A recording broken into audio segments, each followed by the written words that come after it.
Eu tenho aqui nesse modelo representado a substância 1,2 dicloroetano. Nós temos 2 átomos de carbono, 2 hidrogênios em cada átomo de carbono, e nós temos ligações de cada um desses carbonos com um átomo de cloro cada um. O cloro, que é um halogênio, então essa molécula é uma molécula que contém halogênios, e isso na química orgânica nós chamamos de haleto orgânico. Nós temos aqui então o dicloroetano. Função química muito parecida com os hidrocarbonetos, só que com essa diferença sutil e muito importante, a presença de átomos de halogênios, tá? Veja que eu vou mostrar para você aqui do lado um outro exemplo de halogênio. Aqui só tem um cloro. E essa daqui eu vou chamar de cloroetano. Eu não preciso dizer números aqui, por quê? Porque o cloro ele só pode estar em um dos carbonos, só tem um cloro, e aí o carbono que ele estiver será o carbono 1. Então, lembre-se, na química orgânica, você não usa números a não ser que haja uma necessidade, ok? Lembro você também que na química orgânica você tem substâncias que são insaturadas. O que significa uma substância insaturada, né? Você já fez a primeira ligação entre 2 átomos de carbono e eles fazem uma segunda ligação. Repare que os 2 átomos aqui, cada um tem um hidrogênio ligado a ele, tá? Então eles têm, cada um deles, 2 ligações, mais essa ligação do meio que eles fazem, essa ligação axial entre o eixo deles aqui, que eu estou mostrando em branco. Então eles têm 3 ligações, falta uma 4ª ligação para cada um deles. Essa 4ª ligação ela vem por fora, que é a ligação do tipo π. Repare, a ligação π que eu representei aqui em azul, ok? Então você tem a seguinte situação: uma substância insaturada, tá? Se você tem dificuldade de entender a questão da saturação e insaturação, tá aqui uma molécula saturada.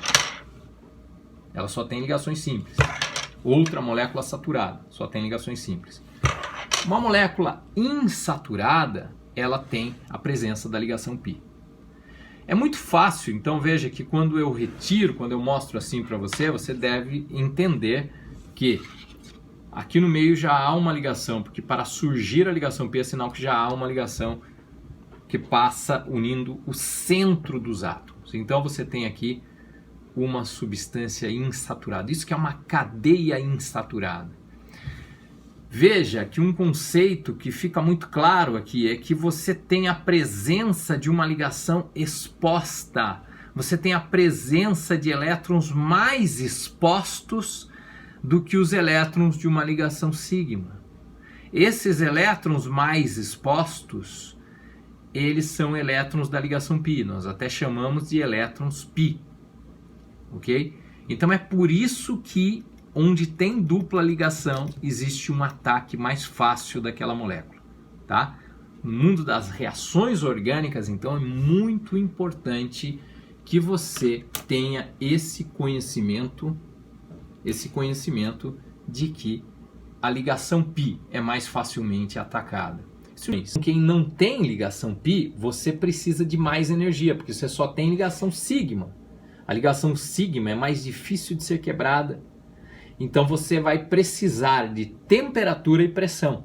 Quando você tem uma molécula, uma substância formada por moléculas que tem ligação π, aí você não terá essa necessidade de alta temperatura e alta pressão. Muito embora você precise de um catalisador, tá? Geralmente aqui se usa na hidrogenação, por exemplo, né? No ataque à molécula insaturada pelo hidrogênio, você usa platina, por exemplo. Então a energia de ativação ela é menor, mas não é que ela não existe.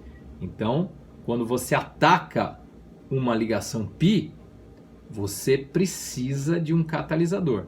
Agora, quando você ataca uma ligação sigma, aí você precisa de alta pressão e alta temperatura para que esse ataque seja efetuado. Com os alcanos, a reação que ocorre, que exige alta pressão e temperatura, é a reação de substituição. Veja por quê. Quando, por exemplo, o cloro ataca a substância etano, é necessário o rompimento de uma ligação π. Quando se rompe essa ligação π, o hidrogênio que ali estava, ele sai da molécula.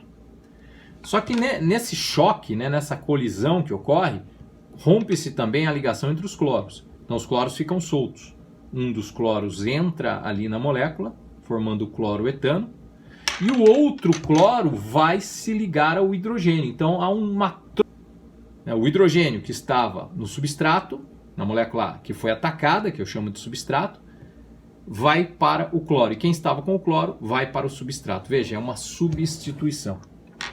Já a reação que ocorre com os compostos insaturados é chamada de reação de adição. Por quê? Porque você rompe a ligação dupla, cada um dos átomos vai ficar com uma ligação a ser feita, e aí você tem então a formação do dicloroetano, ok?